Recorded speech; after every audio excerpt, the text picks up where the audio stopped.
welcome you all to the seminar, Sustaining Communities During COVID-19. My name is Esther-Miriam Wagner. I'm the Executive Director of the Wolf Institute, and I would like to welcome you all. I'm looking through the list of attendees at our webinar page, and I see quite a few names of people we've had before, so welcome to all of you back. I also see the names I haven't seen before, so if this is the first time you're joining us, also a very warm welcome. If you don't know the Wolf Institute, we are a research institution. We focus on religion and society, and we combine our research with public education, with policy work, and with teaching to foster understanding between people of different communities.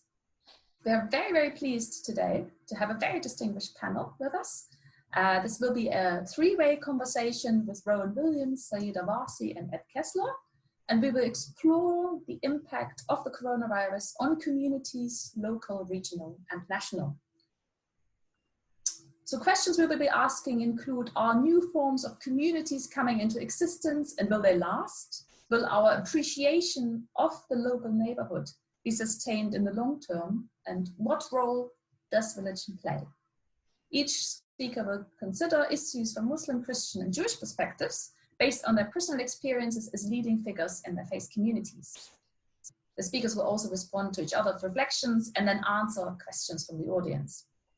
To begin today's panel, we welcome Saida Warsi. Saida is a lawyer, politician, and a member of the House of Lords. She was the first Muslim woman to serve in a British cabinet in 2010 to 2014. And she's a former senior minister of state for faith and communities. We also have with us today Rowan Williams. Rowan is the Master of Magdalen College at the University of Cambridge and the former Archbishop of Canterbury and Wales. He has a long-standing and passionate interest in social issues, including interfaith relations, climate crisis, and peace. And our final speaker is Ed Kessler, founder director of the Wolf Institute and a leading thinker in interfaith relations, primarily Jewish, Christian, Muslim relations. In 2002, he was elected Fellow of St. Edmund's College, and in 2011, he was awarded an MBE by Queen Elizabeth II for services to interfaith relations. So each of these panelists will present for about 5 minutes, and then we will comment on each other's presentations. And after that, we'll have a Q&A session. And please, could you type your Q&A sessions, your questions in the Q&A portal, which is at the bottom of your screen. Please do not use the chat for the Q&A because it makes it more difficult for us. So I'm handing first over to Saida, our first panelist. Saida. Thank you, Esther, and thank you for organizing this. And it's great to be speaking alongside Rowan and Ed. I think I want to keep my opening remarks quite short. I think the COVID crisis has been interesting for those of us in faith communities to try and question how we can do things differently. So there are four main things really that I want to start by discussing. I think there's been a huge discussion, certainly within Muslim communities, of the interplay between reason and religion. So the space between religious text and scientific conversations. And these have been quite interesting conversations, both from an intergenerational perspective, from a theological perspective, where the response to the crisis, where so often in faith communities would just be a straightforward faith response, was proving difficult when in many ways what would be considered to be traditional faith spaces were closing down, or the normal space that would be available for faith communities to come together and use community and congregate were exactly the spaces that this current crisis didn't allow us to congregate in, and for those spaces to provide that support and security network that would happen in most moments of crises. I think that then led to a much broader decision-making process within faith communities. So normally people who would be excluded from decisions that directly related, say, to theology, suddenly found themselves in the middle of those conversations. So whereas as politicians, I normally try and as a politician, I stay away from the theological conversation. Often I found myself having discussions with very senior theologians, but trying to present what I would say, present a much more pragmatic view. So there was this kind of interplay between the pragmatic and the puritanical. And there were the kind of people who would normally be having these conversations was much, much broader. And I think that in a way was positive, because it's created an opportunity for challenge and discussion in a way that often in the past may have been seen to be closed. I think the second thing, which I think has been quite interesting, has been the use of technology. And I've seen that expanded, where again, there's been an intergenerational aspect to that. And community has been created in a way which we didn't expect. So whereas normally, you know, the mantra from a very personal perspective from my parents would be to our children, put those phones down. Suddenly we found that my parents were picking up the phones all the time. And my 80-year-old, 80 plus now father, for the first time, bought an iPhone and started learning the art of WhatsApp and calls and Skype and the rest of it, and FaceTiming. So I think that was used on a very personal level to create community, but also it was used from a religious perspective, where we found certainly within the Muslim community, prayers, congregational prayers couldn't take place, and therefore people would connect and have congregational prayer in their own homes, but through an imam leading somewhere in his own home, but it felt like a congregation. And then that was repeated again through finding major moments of religion, for example, around Ramadan and Eid. People found interesting ways in which to use technology to stay connected and keep the faithful together. And I think the third point is really a change from business as usual mindset. So whether that was the kind of discussion around reason and religion, whether that was the use of technology, but people started to realize that, well, just because it's been this way for hundreds of years doesn't mean it has to continue being this way. And we found different ways to mark Ramadan.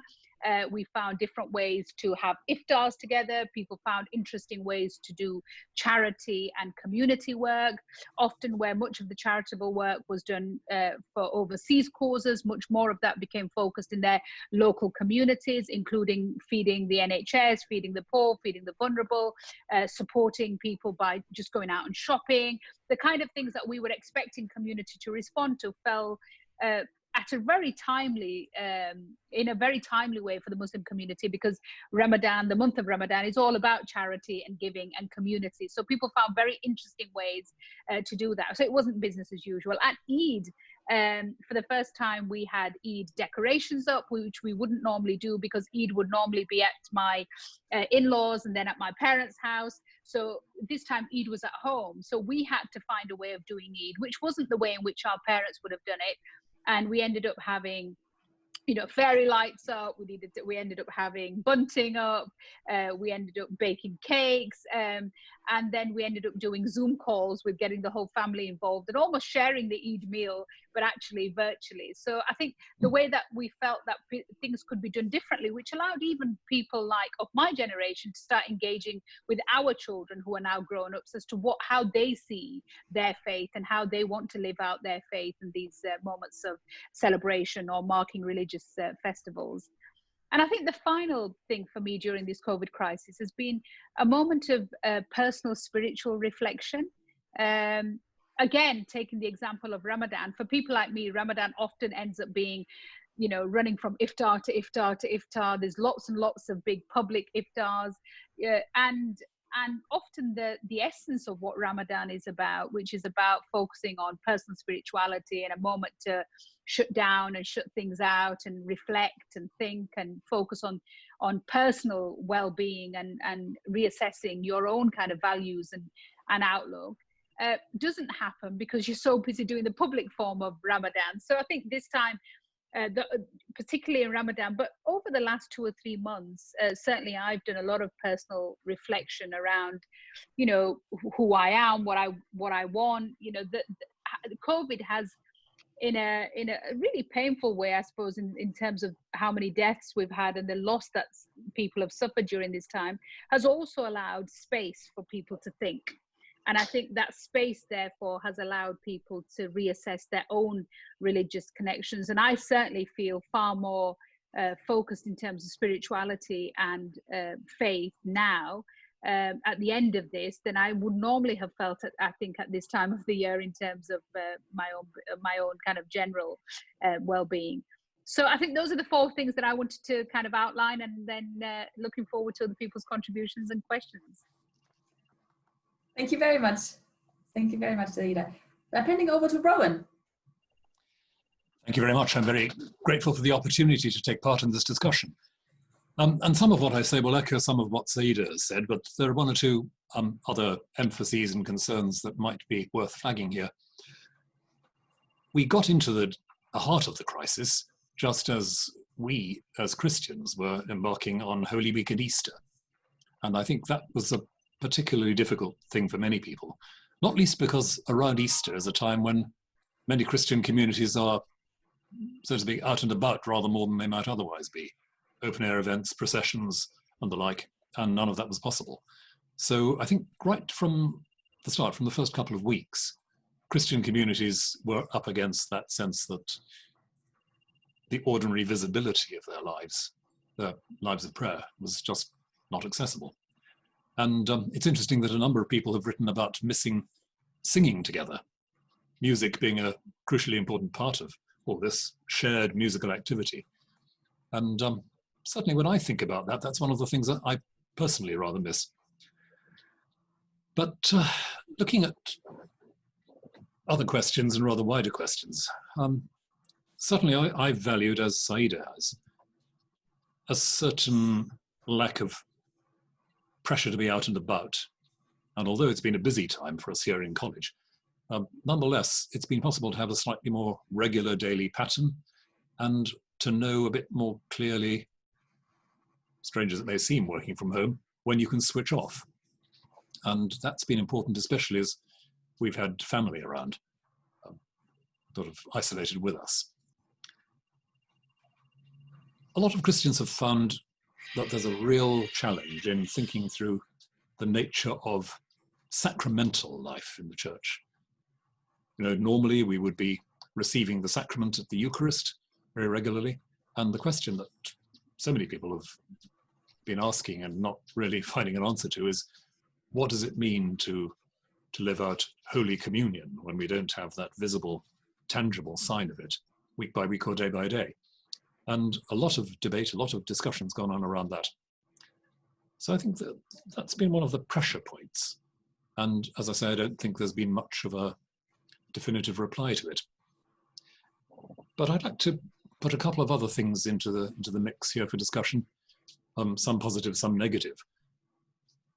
And one of the positives, I suppose, is the experience of meeting online for Christian worship has very often meant, as it's meant in our small parish locally here, that people from right across the world have been part of a local meeting, a local encounter. And we found ourselves in what I think of as unexpected neighbourhood to people a very long way away. The very first time we did an online Holy Communion service from our parish, we had a family from Japan tuning in.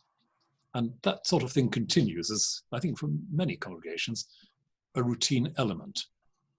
And that's certainly altered the way people think about their connection with each other within the church, and leaves us with some fascinating questions about what we take from that, what we build with that in the post-COVID period, whenever that begins.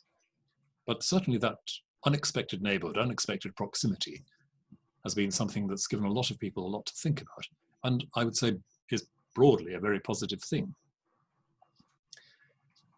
Second thing which might be flagged there about how this has impacted on the life of our worshipping community is, at one level, it's a model of meeting, worship, encounter, which doesn't depend in quite the same way on, as you might say, a virtuoso clerical performer leading everything. There's perhaps been rather more participation and less sense of the important person up in the front shaping everything and telling us what to do. And people have talked about the slightly more democratic or accessible or inclusive environment that online worship can create for some, so that people who might be nervous about coming into a church building, not being quite sure what to do or what to say, have been able to slip in almost unnoticed to an online encounter and feel less uneasy with that. There is, though, a downside, and I think simply going online doesn't resolve the problems of clerical control or manipulation or whatever, because, you know, the person who's running an online event does have the power to switch people off, literally to mute people, silence people. And without having come across any very malignant examples of that, I'm just aware that that's something it's always possible to do. And it's not as if you suddenly cut through everything and created an absolutely democratic, absolutely accessible level ground for communities to be meeting. So, yes, where power in religious communities is concerned, a bit of a mixed report, I think, but worth thinking about in the longer term.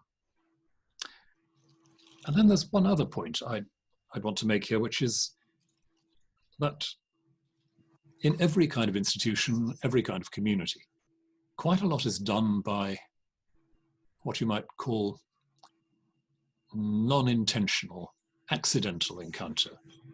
You bump into people, you have a word over coffee, you have a word at the door. Sometimes in those more private contexts, it's possible for somebody to articulate something very difficult, very personal, very delicate, in ways they wouldn't do in public. Now, online worship and online encounter very much assumes that we're all kind of buying in, we're all focused on what's going on between us. We can't have those informal, non-intentional encounters. And when I think of the context that some people are coming from, backgrounds perhaps of loneliness or distress, sometimes domestic abuse or whatever, I wonder what we do about that. Again, it's not as if we've now entered a kind of technological paradise where there aren't any problems. People will be coming with issues of their own, which perhaps in a more mixed, a more flexible situation of physical proximity, they might feel freer about sharing than they do when the assumption is we have all decided to be here. So I'm aware of that both in the pastoral context of the church meeting, also, of course, institutionally, where in an institution like ours, in a college, a great deal does get done offline, as we say, in informal encounters. The edges can be smoothed, the rough bits can be glossed and managed a bit by personal encounter. And that's not something we have the opportunity for here. So all in all, I'm saying the impact of this on Christian religious communities I know has been mixed. A lot of positives, a lot of things from which I hope we can genuinely learn as time goes on. Certainly that sense of belonging to a community that's more than local, that sense also some people being able to come into a less threatening or demanding atmosphere and get the sense of how it is and test the waters, feel the fabric and see how much they want to be committed. And then those ongoing, what I can only call head-scratching issues. Does it actually cut through the issues, the problems about the use of power? Does it actually rule out some of those necessary, informal, personal, accidental contacts that help to open up the possibility of people sharing difficult and delicate matters? So, thank you. Thank you very much, Rowan. And our third panelist, Ed. Well, thank you very much. It's a great pleasure to be alongside Rowan and Saeed. Disadvantage being third, but I try not to repeat some of the things that have been said, which I also can relate to. But the first thing I wanted to say, I want to put 5 or 6 points, is that ironically, there seem to be some deeper connections that are being formed in these online communities. We seem to be more patient online. There's a better etiquette. We have to wait till somebody finishes their statement before jumping in because we're not going to be heard. There seems to be a greater listening. There seems to be an odd, you meet somebody in the street and you sort of move gently 6 feet away, but smile and talk to people. So I do think that we are, in an odd, bizarre sort of way, deepening some connections because there are fewer of those meetings, fewer of those bump-in encounters, as Rowan just said. The question, of course, is whether that will continue when some kind of normality returns. And The second point that comes into that is the localism. We tend to know our neighbours better.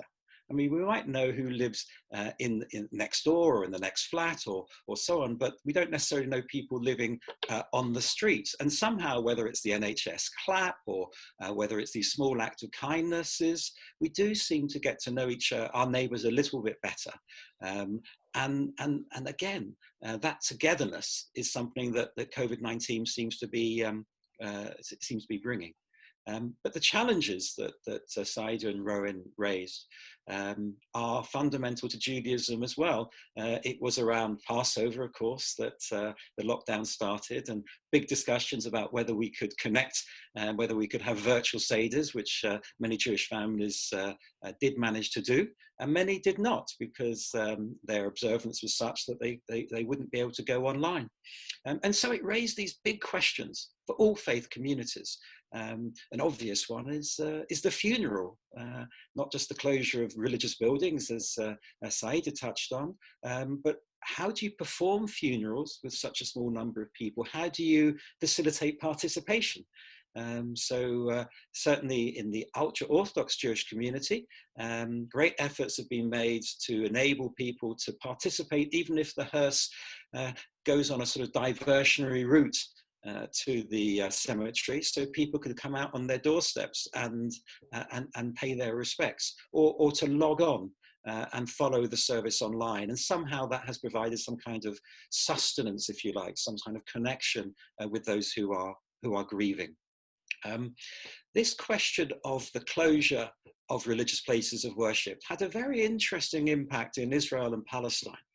Now you can imagine if mosques are being closed, if the Haram, the Dome of the Rock, the Temple Mount is closed, it could, during Ramadan, could generate huge reaction. And it was interesting speaking to Palestinian friends who told me that there wasn't such a reaction when the Waqf closed the mosques and when the Israelis closed the Haram, because the synagogues had been closed as well. Because there had been forced closure of Jewish places of meeting, of study, of synagogues, and there was a kind of equalization which was unexpected, particularly in that part of the world. And as far as this speaker was concerned, it was a sense of we're in it together. And I suppose that's my last point, is this equalization. Both Rowan and Saida touched on equalization. And I heard this in different ways. I heard it in terms of gender. So normally, how many services are dominated by men, or men taking positions of leadership? But somehow we're all outsiders, because we're all participating, if we are, from some kind of distance. Certainly in the Muslim communities, of course, the mosques are more dominated by men, but they couldn't go to the mosque. So there had to be services, had to be reflections, had to be studies at home, and likewise in the Jewish communities as well. And this provides an opportunity, certainly from a teaching point of view, and the teaching of interfaith relations, for example. In the past, I might have expected Jewish students to host Christians and take them around the synagogue and be the host and they were the guest, or vice versa, or going to the mosque and vice versa. But suddenly we're equal. We are all outside. There is no host and there is no guest. We are equal participants or equal attendees. And that provides, I think, a real learning moment, and a sort of coming together, an equalization. And a final point, I said the last one was final, but I think I have another minute. And that is the use of our buildings. What the pandemic seems to have done is accelerate the change that was already going on. And those communities, those faith communities that can be a little bit more nimble, can have participation in a local C of E service from Japan, for example, or in the virtual coffee after services, wherever they may be. You bring the people come together in vast numbers. It does ask us the question of, well, what's going to be that building in the future? Is it simply a place for, 1 day a week of a hive of activity?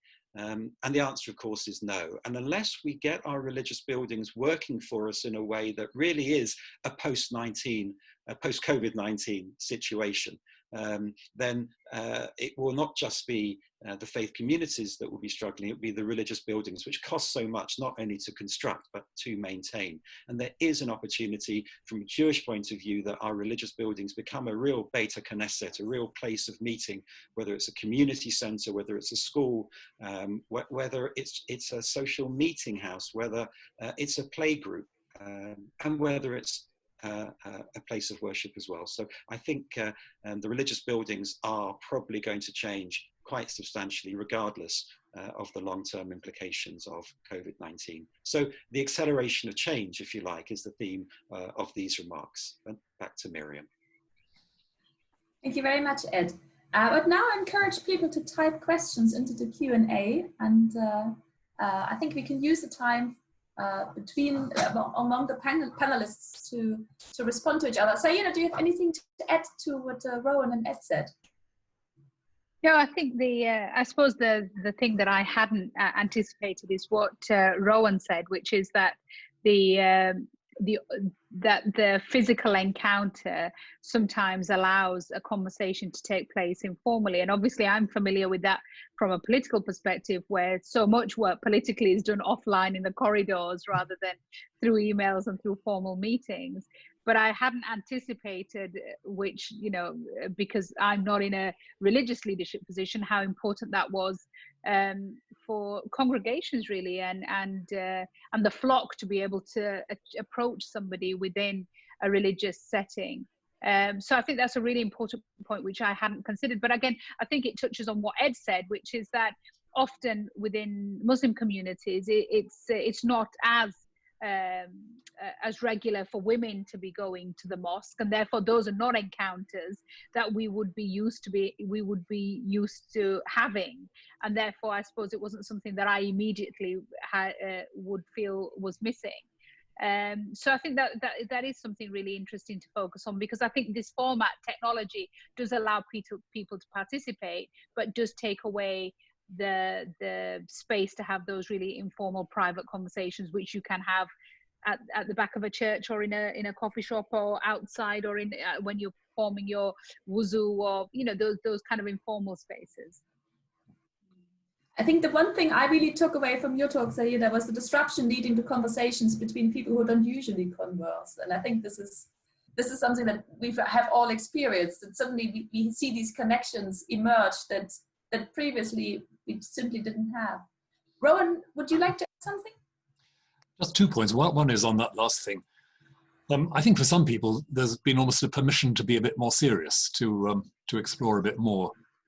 We've found again in the parish that sharing material for meditation, for intercession, has had an enormously positive take-up. People have wanted to have that material for reflection. And people who haven't perhaps articulated their own beliefs or thoughts before have contributed very actively, have written pieces for a daily circulation. And that impresses me. I think the other thing is just going back briefly to Ed's point about buildings, which we're all thinking about a great deal. It's not as if we're, I think, on the edge of some massive revolution in our understanding of our faith, which will completely sideline buildings. We, all of us, I think, in different ways, associate certain kinds of buildings, certain kinds of relationship with each other and with God. We, all of us, I think, are the believers we are because of the buildings we've been familiar with. And I don't think that's going to vanish overnight. But just as in the university context, we're talking a lot about blended learning, that is the online lecture and the face-to-face tutorial encounter. I think probably we're going to be looking at blended religious life in the future, where we've become a bit more literate and a bit more imaginative about how we get beyond the building. And yet, and this I think is another point that Ed was touching on, and yet there's something about the building which continues to hold us together just by its being what it is, a place where we're all of us guests rather than proprietors. And that's I think something very, very central in each of the traditions we represent, that our religious identity is that of someone invited, not somebody who has a right and a possession there.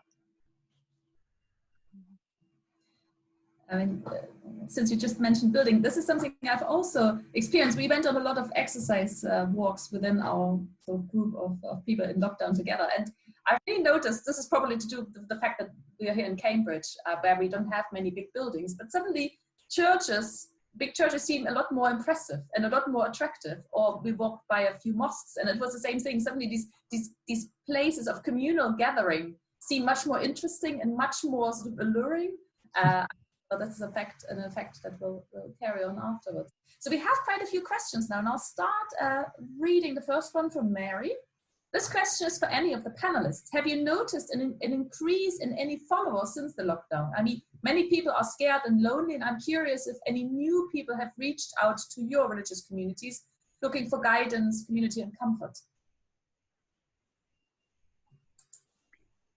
So although, if I can start, Miriam, although I'm not a religious leader, so it wouldn't be the kind of thing that I would experience personally, but where I have had some experience is that people who wouldn't ordinarily seek religious support, their families have sought religious support for them through the chaplaincy service in hospital. And what we found was that often in quite difficult conversations with NHS trusts, where they were trying to find a way in which people who either had COVID or were still being tested, or maybe were sadly at their end of life moment, the chaplaincy service was sometimes the only point of contact for loved ones when even their family couldn't meet them. So I think that's been interesting, where people who I wouldn't normally consider to be part of the kind of religious community and wouldn't associate themselves openly suddenly turn to faith as a conduit to make contact through the chaplaincy service for their loved ones when they were taken ill. So I think there was, if there was any increase there, more people coming to the faith, I think it was used in a very practical way by some people when their loved ones were in hospital. I think that's an experience that many Christian communities would echo. And I have seen evidence of people making contact for the first time with religious communities, and a number of people reviving connections that they'd allowed to drop. I've just been reading something in a magazine about someone describing how she found she came to Christian faith during the period of lockdown, partly because she was forced, she said, to think about what she most cared about and to ask what was it that sustained her. So yes, I think that there is evidence of that kind of connection. And the statistics that have been circulating suggest that something like a quarter of the British population have made use of online religious resources in the last couple of months. And that's a lot of people. And again, the evidence suggests that for many of them, it is for the first time. Yes, I'd add to that from the Jewish community. So during this period, I think last weekend or the week before was the annual meeting of Liberal Judaism, which is the smallest of the three main Jewish denominations. Normally 200 people attend. And on this case, 1,200 participated. Now, it was all online and people around the world participated who wouldn't necessarily fly to the UK. But that's an astonishing number. And so there is this fluidity. There is this, people don't stay for long. I mean, people don't necessarily wait for the whole service, they stay for part of it. But there is a desire to learn more. And there's a real opportunity because many are unaffiliated. So these aren't necessarily members of a particular Jewish denomination. They're not affiliated. And it does seem to me a massive opportunity for the faith communities and particularly for those who are more nimble to reach the unaffiliated because there's a demand there. The question is, can we continue that after, well, let's hope after the pandemic has passed? Because right now people are asking big questions. There's a sense of vulnerability, there's a sense of mortality. We're all coming across very difficult stories, and some of them are very personal to us. And so faith should be able to respond to this. And so to respond to Mary, the answer is yes. Whether we've succeeded, whether faith communities will succeed in that is not yet clear. That in the future, but the opportunity is there to make that contribution that it seems to me our faith communities should be doing. We have a question from Ruth. Ruth says, thank you so much. I was wondering what your thoughts are on people who do not have technology, such as the internet. I think this is one of the things that makes me reluctant to think we're on the verge of a great technological paradise, because of course access is limited. In some ways, this situation has meant there's a more inclusive atmosphere for people who might otherwise be cut off physically. But we haven't, as it were, cracked the problem of exclusion, because there are still people who don't have that electronic access. So it seems to me that we need to be very conscious of those needs, to think not just of online conversation as, if you like, the answer to all our problems, but keep thinking about those other ways of maintaining basic contact with isolated people. For many religious congregations, I think there's been a deliberate, conscious program of telephoning quite a lot of people. And I know that in schools and in other environments, keeping in touch by telephone with parents, especially in rather technologically under-resourced areas, has been a big task. My daughter, who's a school teacher, has talked a bit about doing that in East London. And whenever we think that digital technology is going to be the answer to all our problems, it's as well to be reminded that this isn't a universal thing, that it still requires skills that many people haven't acquired yet, and that we mustn't take our eye off the ball of those other ways of communicating, other ways of supporting, which don't involve this. So it's good to be reminded of that. I'd like to add one point to that, Ruth, which is how technology is affecting change, for example, in ultra-Orthodox Jewish communities who wouldn't necessarily have the internet at home for theological reasons. And what seems to have happened is that they've brought the internet into the household in a way that perhaps the radio was brought in just 30 or 40 years ago, and that's going to be a permanent change. And one of the Wolf Institute researchers, Leah Tarragonzella, is doing some work on this. And so there are communities who deliberately avoid access to these new technologies, who are now actually having to and are embracing them.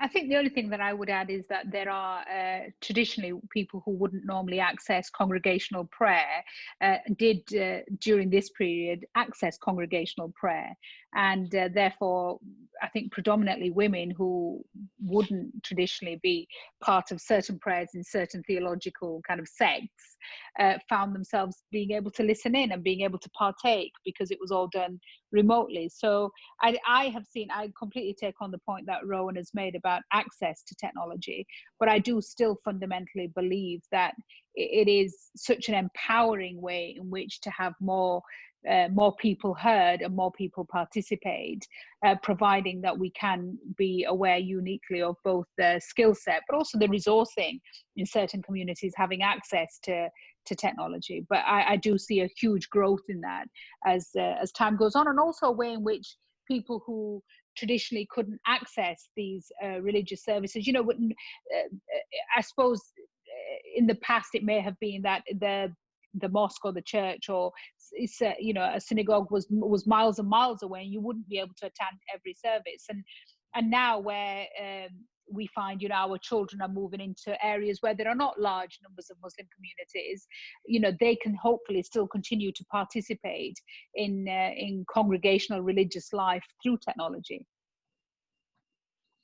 Andrew is asking a question. He writes, I appreciated the reflection on positive and potentially negative aspects of this pandemic. As we move forward into a post-COVID situation, what is the one new practice that you have developed that you will take with you and continue to employ in your religious community or personal professional life? Who would like to start? Well, I'm happy to start. So I have a very personal one. I'm nearly 50, so I'm 50 in less than a year, and I took a decision before COVID actually hit that I needed to finally sort out my health, And so I went on a bit of a healthy living drive from January. And in many ways, I didn't know how long it would last. And COVID accelerated that commitment to having a healthier lifestyle. So I've lost just over 2 stones. And I'm, managed to get my blood pressure under control. I managed to get diabetes. I was pre-diabetic, and I'm now out of that range. And I think in a way, what it allowed me to do was really think about how I think this crisis this particular health crisis more than others was discriminatory, in the sense that if you did have underlying health conditions, you were less likely to survive. I mean, that was fact. And it seriously brought home the need for physical well-being as well as mental well-being, and to be the best version of yourself, because you never know when this could come across in life. So yeah, that was a big change that I made pre-COVID, and then I think COVID confirmed why I needed to make it, and why I remain committed to it. I'm not sure I could immediately come up with one practice, but there are 2 things that I think I've learned which I want to hold on to. One of them is very obvious and very kind of practical. In the last couple of months, I've got used to doing certain kinds of engagement, preaching or speaking online rather than traveling to do that. And having been very conscious in the last couple of years that I've been traveling more than is comfortable, realistic, or indeed ecologically sensible, I now have quite a good excuse for not doing that, and being able to say, well, can this be done in another medium? So having begun to get a little bit more literate in this world, I hope I don't lose sight of that or forget it. The other thing is a bit more nebulous, but it's something to do with the experience of sharing in some acts of worship online, where as a worshipper, I'm not standing shoulder to shoulder with other worshippers, but face to face. And that's an unusual, slightly disconcerting experience, and just one I want to think more about. There are times when, although you may be part of a very large congregation, you're not actually looking anybody in the eye. Maybe this is a reminder that the people you are standing next to in an ordinary congregational situation do have faces, that you need at some point to look them in the eye, at some point to register that unique personal reality that's there, and not just reduce it to a kind of generalized thing. So the gallery presentation of faces, although it's a strange thing, is perhaps a positive reminder in some ways of what we miss out on when we just take for granted that shoulder to shoulder looking to the back of somebody else's neck, which is part of corporate worship for most people a lot of the time. I suppose, Andrew, I would add 2 points really, one positive, if you like, and one negative. And the negative is a shock of the disparity of suffering, and in particular the ethnic minority communities and the Black communities, who have suffered so much more than other communities. And although we've still got to get to the bottom of it, it is so shocking that I hope that I will continue to hold on to thinking about that and doing something about that when we move forward, because it seems so structural in our society. And you can't help but think also about the racism that's coming to the fore as a topic out of the American context, and the whole Black Lives Matter should make all of us, particularly those who are us who are not Black, really to be more proactive about it. So that's one thing I hope I will carry forward as a negative, if you like, a response to a negative. But the positive is, I think I've learned to value people more. By rushing around a bit less, I'm definitely treating people better. When you say thank you, I'll be honest, I mean it more than I used to mean it. When somebody delivers something, there's an appreciation there. And I didn't have that, certainly to the same extent. And I hope that's something that I can continue. I'm not sure how, and maybe Rowan and Saida can help me. But I do think that's something that many of us have benefited from. I've learned what thank you means. We're very good at teaching thank you to our children. We're just very good at forgetting it when we grow up. And it's such a simple thing to do, to smile, to say sorry, and to say thank you. And to say well done to Saida to losing 2 stone. Thank you. I need to keep it off now. We have a question from another Andrew. He asked, those of us who were regular worshippers are inevitably losing the habit of physically attending a building at a regular time. Do you think congregations will decline in the long run? And in the light of some of your comments, will that matter or provide exciting new opportunities for local churches, mosques, and synagogues? I have no idea how to predict on this. I think there is in lots of people still quite a hunger to be back in the building, back in the familiar routine, and I don't make light of that. I really don't. So I'm not sure that we'll see any more decline than we might see in these circumstances in any case. I do think, though, that whether or not there is a decline in people physically going to churches, the number of doors that have opened for really potentially transforming and constructive contact and relationship is striking. I think that's something which we shouldn't lose sight of, which I think we should try to build on and work with, as I said earlier. And I don't think it will be forgotten too soon. People will be aware that there are possibilities of making use of religious resources, exposing themselves to the possibly transforming effects of religious practice. I think they'll remember that. And whether or not churches, mosques, and synagogues fill, well, I don't know. I really don't know. But again, to touch on things that were said earlier, the role of the sacred building, the sacred space, isn't going to become obsolete or going to vanish overnight. It may be that our attitude to it will change, but the most important thing is making sure that the doors that are open now stay open. I suppose, Andrew, I would tell you the story that Neil Thorogood, who's the principal of Westminster College, told me, his worry that people who were following the services online on a Sunday morning, having a cup of coffee in their pajamas, would he be able to attract them back into the synagogue, into the church? And the answer, of course, is we don't know. But if I were to make a guess, I would say that, to use Rowan's phrase, the blended worship numbers will be greater than the numbers that physically attended churches, synagogues, and mosques, and that will be something that stays with us. And we have to be able to, our faith communities and our institutions have to be able to respond to that demand and that interest and serve it as we would serve those who cross the threshold to our places of worship. I mean, I don't have anything to support this, but my instinct is that in the short term, it will go up.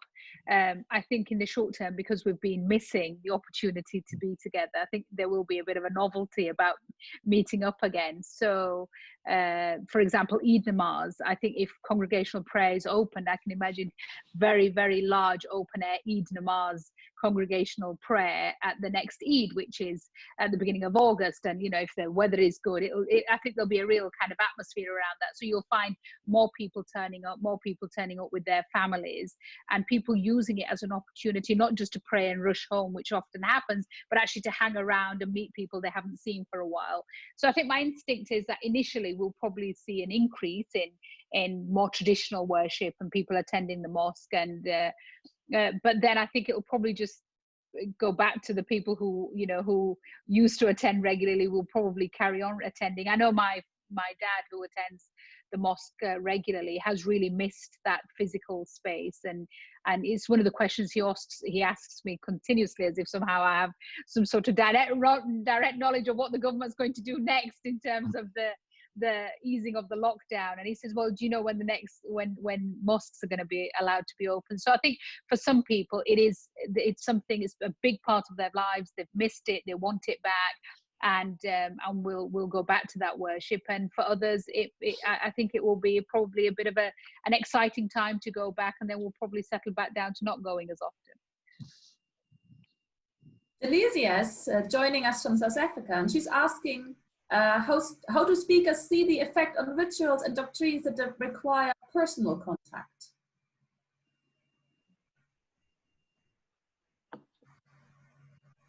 I wonder if it means by personal contact in terms of communion and mass and that sort of. Yes, I think that's what it means. Yeah. I'm afraid that's one for you, Rowan. Yes. Well, I don't think we could imagine Christian practice without that sacramental, that physical sacramental contact. It's what I think people who are regular worshippers most deeply miss, most deeply long to see restored. It's what makes the continued delay about reopening religious buildings so frustrating for so many. So in a way, being deprived of this in the last couple of months has, for many people, simply reinforced or highlighted just how significant that is. The reminder that our religious practice is not something that goes on in our heads, but it's actually something that involves giving our bodies meaningful activities to participate in, giving our bodily life a shape that's molded by the grace of God. And I don't think people have lost sight of that. I think it matters that part of what is offered online is still a sacramental act. Even if you can't participate in the bread and wine, you will see somebody doing so. You need to be reminded that that's what we do. So I don't think that's going to fall off the radar anytime soon. We have a question from Rebecca, who's asking, what do the panelists think about the government prioritizing the reopening of many other areas of society before the opening of places of worship? I think I've already hinted what my reply might be. I'm disappointed that there's foot dragging on this. I can't quite see why there are not ways of monitoring a reopening in the way that people's shopping and queuing in Parliament and things like that are monitored. And I'm a bit surprised that we're still stuck on this one, but others may have complementary views or different views. I do feel it's a bit frustrating at this stage. I mean, I think the easing of the lockdown has been assessed in two, or could have been assessed in two ways. It was either going to be a pure public health issue, and it's obvious from the way in which the easing of the lockdown has come forward that, however, I think way the government want to justify it, it isn't a pure public health issue, and that the economy and business has been prioritized. Now, look, you could argue, and quite rightly, I think people argue that people's loss of livelihood is a public health issue in many ways. If people don't have an income, can't operate in terms of their business, and therefore that is as damaging to them as contracting maybe a virus. But then there would be people in the faith communities who would say not having access to spiritual well-being is just the same as not having adequate healthcare for my physical well-being. So I think that moral value judgments are being made by government, and in that, it doesn't surprise me that religion is not seen as an important value judgment to be considering when easing lockdown. It's why I've argued for a long time. I was, the first minister for faith in a political space that used to sit around the cabinet table, and I always said that the voice of faith needs to sit around the cabinet table, so that when big decisions are made, it is one of a number of informers of the debate on how policy making is made. And I think it's a battle which hasn't been won in government. It's been won at moments in government, but then seems to kind of take a back seat again. And I know certainly at the moment, under the current government, the role of the faith minister is very small and is not considered to be an important aspect of decision making. So I think we're in there's no doubt, I agree with Rowan, value judgments are being made. And in that, faith isn't being prioritized and cannot be justified really from a pure public health perspective, which is what, if the decision had been made on the basis of, there's no reason how we can have conversations about football reopening, but not churches. Although some would argue both are religions. and some have. No, I think Vincent Nichols was very articulate about this in terms of how he's already in touch with priests to make churches work in this the need for social distancing, and I can't see why it hasn't been implemented. As Saida said, it seems to be far too low in government priorities. It shouldn't be an either or, it should be a both and. It's so very difficult. I think we're now drawing to a close. We have 2 more questions, but I don't think we have time to answer them now. Ed, would you like to, as a convener of this panel, would you like to make a final statement before we wrap up? Well, first of all, a very big thank you to, of course, Rowan and Saida for giving up their time. And I think what strikes me is how many echoes there are in each other's remarks, and that the challenges that all the faith communities, not only, of course, the Abrahamic faith, but the Hindu and Sikh and other faith communities in this country are facing, are so very similar. And if we can take advantage of what we've learned and bring that forward, then just perhaps, we can make this society the place that we want it to be. Very good final words. Thank you very much to the panel, to Rowan, to Saida, and to Ed for joining us today.